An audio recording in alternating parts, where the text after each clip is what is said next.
held up with a big branch, wasn't it?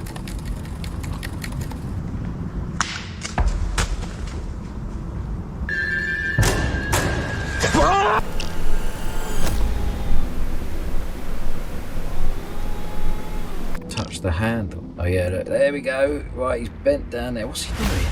Camping is supposed to be peaceful, but once night falls, the wilderness changes, and sometimes the danger isn't weather or wildlife. The following encounters were captured by real campers who thought they were alone. One group barely escaped a natural disaster. Another woke up to strangers trying to enter their van. And one camper discovered too late that something had already found his campsite. Let's begin. Woodland camp tonight. I won't tell you where I am, mainly because I don't know. I've not been here before, so I don't know what it's going to be like. Places to camp, so I've got sort of three in mind. A YouTuber named Novice Wild Camper set up a stealth hammock camp deep in woodland, expecting a quiet overnight stay. Instead, the forest seemed to react to his presence. Well, I'll be honest, this is the first time I've ever done this. I'm actually sitting back in my car now. It's 4 o'clock in the morning. It was forecast to be dry all night long, and 3 o'clock it just started hammering it down with rain. I fell asleep to the sound of chestnuts crashing through the trees and hitting the deck. And it's the same sound every time, sort of crunch, crunch, crunch, crunch. It hits the ground and bounces. And I jumped up, unzipped it, put my torch on, and there's a rock on the floor that wasn't there when I went to bed. And I lay back down, and I'm just laying there listening. Falling branches turned into thrown objects. A rock landed near his hammock without explanation. It's full of creatures and animals running around, and twigs on the floor, so you hear everything snapping and cracking and breaking. Suddenly it happens. Leave the camera on for a bit, see if it picks anything up.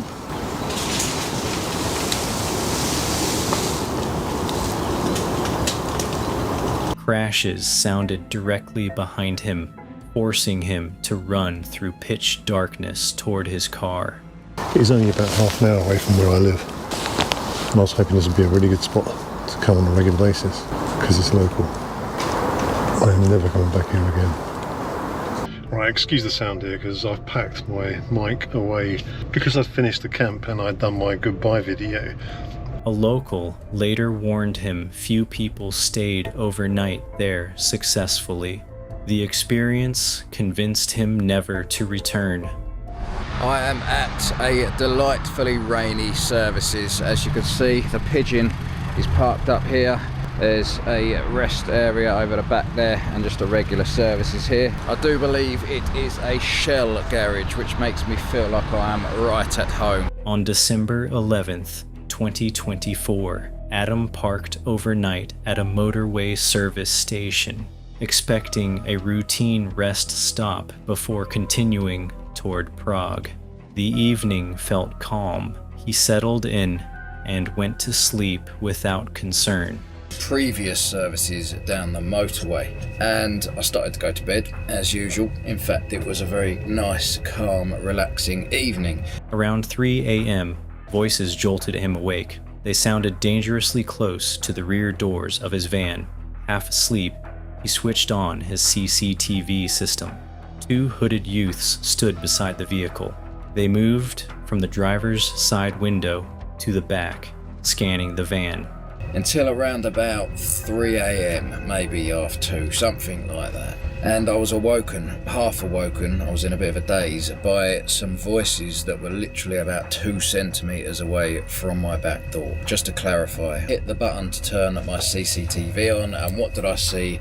2 hooded, semi-balaclavaed youths right next to the van, and they walked around to the side here. As Adam watched the footage later, he saw one of them bend near the side door, appearing to test the handle.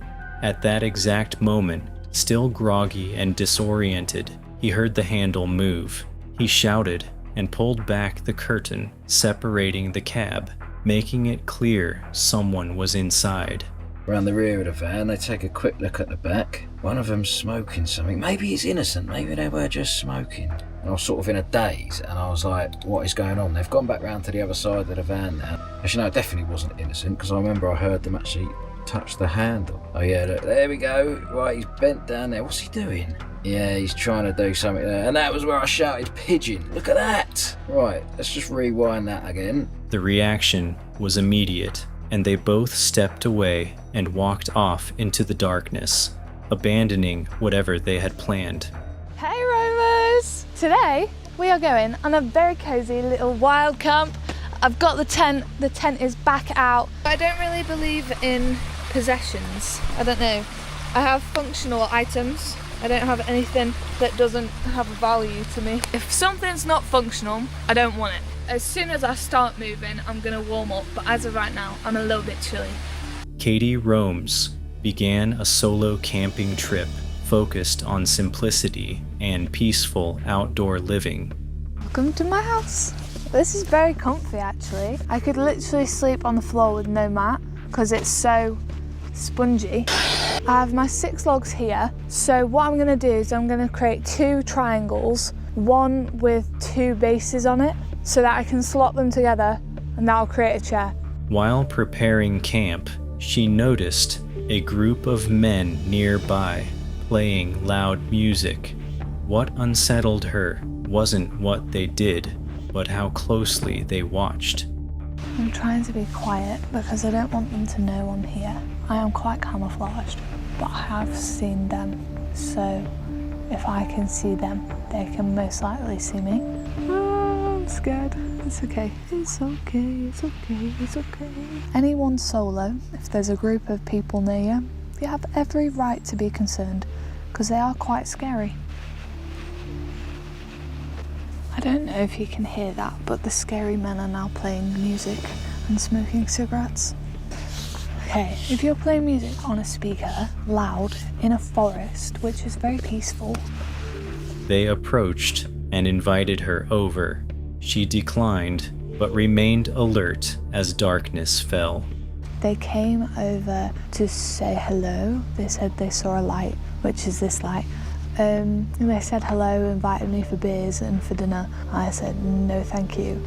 Trusting instinct over politeness, she packed up at midnight and left, later explaining that recognizing danger early can prevent escalation.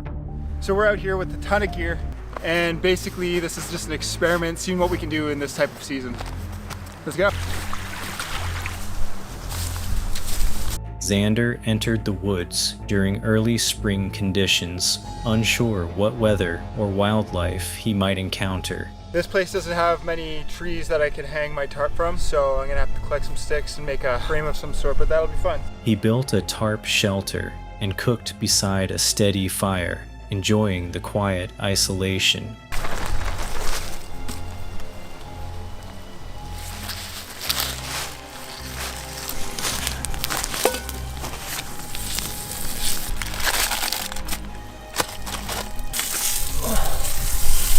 At 2 a.m., strange crying sounds echoed across nearby water.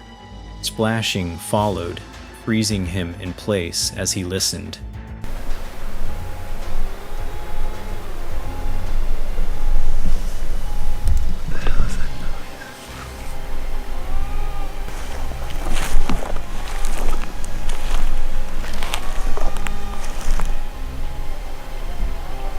Cracked shoreline ice showed a young moose had caused the sounds, turning nighttime fear into a natural explanation. Should we talk about those noises last night?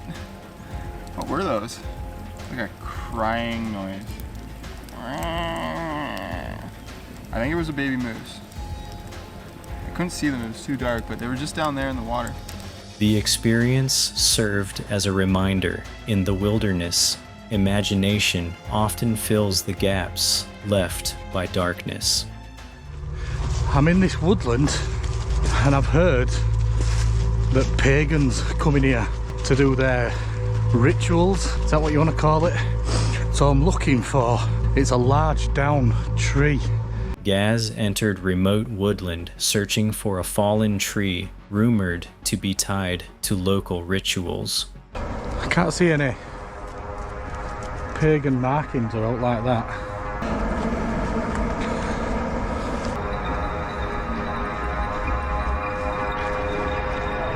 As daylight faded, the forest felt increasingly isolated, shadows stretching unnaturally between trees.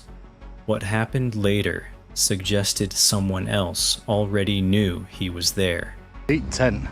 Now it's not pitch black yet, but it's dark enough. The only thing that you can see, look, that gives it away is the guy line. Branches began crashing nearby. His dog reacted instantly. The noises continued, deliberate and heavy.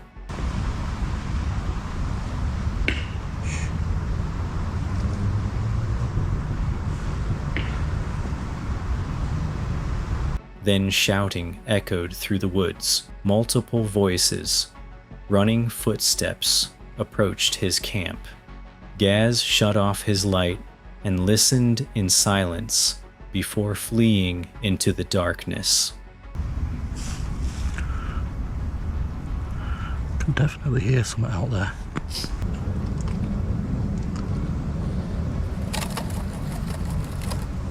Fucking hell, that were a big branch, wasn't it?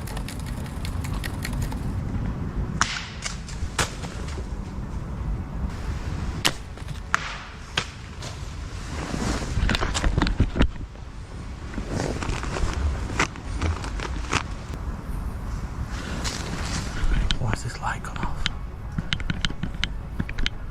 Oh, there we go.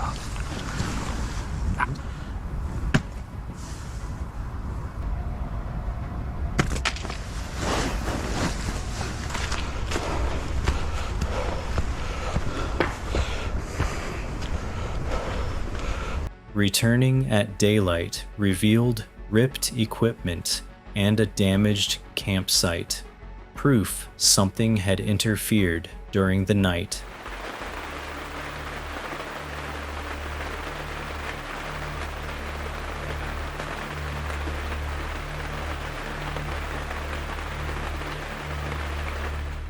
In August 2024, Clayton and his family arrived at Havasupai, a breathtaking canyon known for waterfalls and peaceful camping spots. What began as a relaxing trip quickly turned into a survival situation.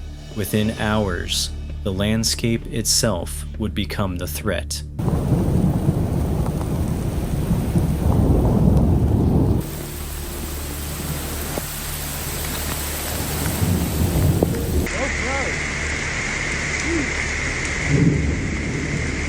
An emergency alert suddenly ordered everyone to move to higher ground.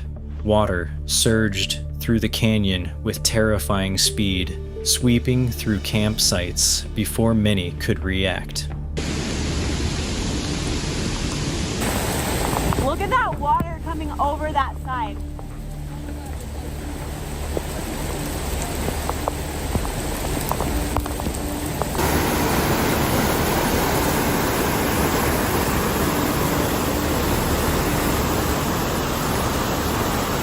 A brief pause in rainfall created false hope until a second wave struck.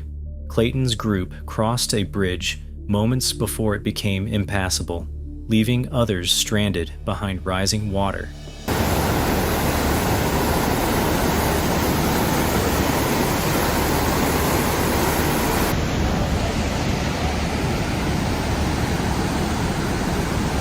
Campers clung to canyon walls, while rescuers fought dangerous conditions.